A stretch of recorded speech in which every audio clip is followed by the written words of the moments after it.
My name is Sharvani Shirsagar from Standard 9 from Modulus Coaching Classes. Today I am going to explain you about true solution, colloidal solution and suspension as well as the difference between these. So first of all I will tell you what is meant by true solution. A true solution is nothing but a homogeneous solution, means when we dissolve solute in solvent, the solute dissolves in solvent 100%, that is known as true solution. Now suspension. In suspension, the particles are not dissolved in the solvent. That's why it is known as it is in heterogeneous in nature. Now colloidal solution. The colloidal solution is in between true solution and suspension, as the size of the particle is greater than true solution and smaller than suspension. Now, for example, in true solution, sugar plus water, as the sugar dissolve in the water completely, and in colloidal solution, for example, milk, blood, etc. In suspension, sand plus water, etc. means the particle size is very large.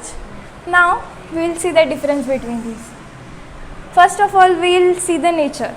Then what is the nature of true solution? It is homogeneous.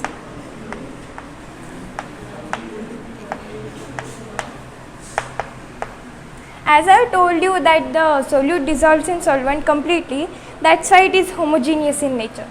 Now colloidal solution, as I have told you that the solute is not dissolved in the solvent properly, that's why it is heterogeneous.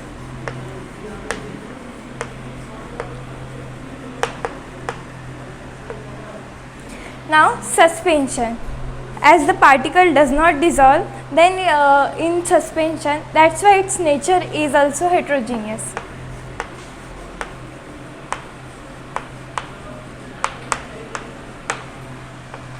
Now we will talk about the size of the solute particle. In true solution, the solute particle is about 1 nanometer, lesser than 1 nanometer.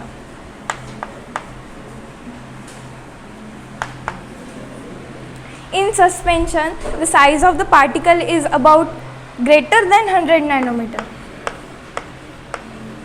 And as I have told you that the colloidal solution, the particle size is greater than true solution and the particle size is smaller than suspension. Means it is between 1 nanometer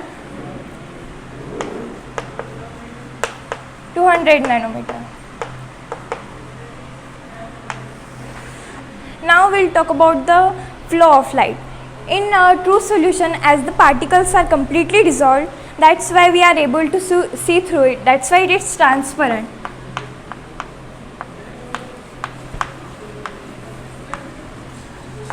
In colloidal solution, the particles are not so big. That's why we are able to see partially from it. That's why it is translucent.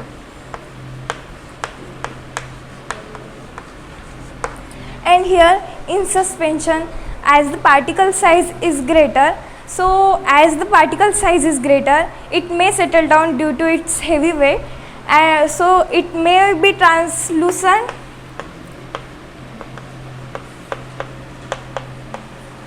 or opaque, because when the particles are settled down, we are able to see partially from it. That's why it is transparent. And when the particles are moving in the solution, that is opaque. We are not able to see through it. Now we will talk about the filtration property. In true solution, as the size is very small, that's why we are not able to filter it by filtration process. In colloidal solution, a specific filtration process that is known as centrifugation.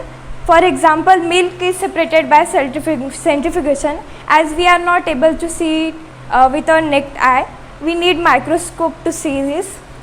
In suspension, the particles can be separated by filtration process. Now we will talk about the Brownian movement. So what is meant by Brownian movement? Means the movement of the particles. As in true solution, the particles are completely dissolved. That's why there is no momentum of particle. In colloidal solution, as the particles are lighter in weight, so when they are continuously rotating in the solution, that's why here the Brownian movement takes place. In suspension, as the particles may settle down or may not settle down. So when they are settled down, there is no movement of the particles, and when it is moving in the motion, the Brownian movement takes place. That's why it is yes or no.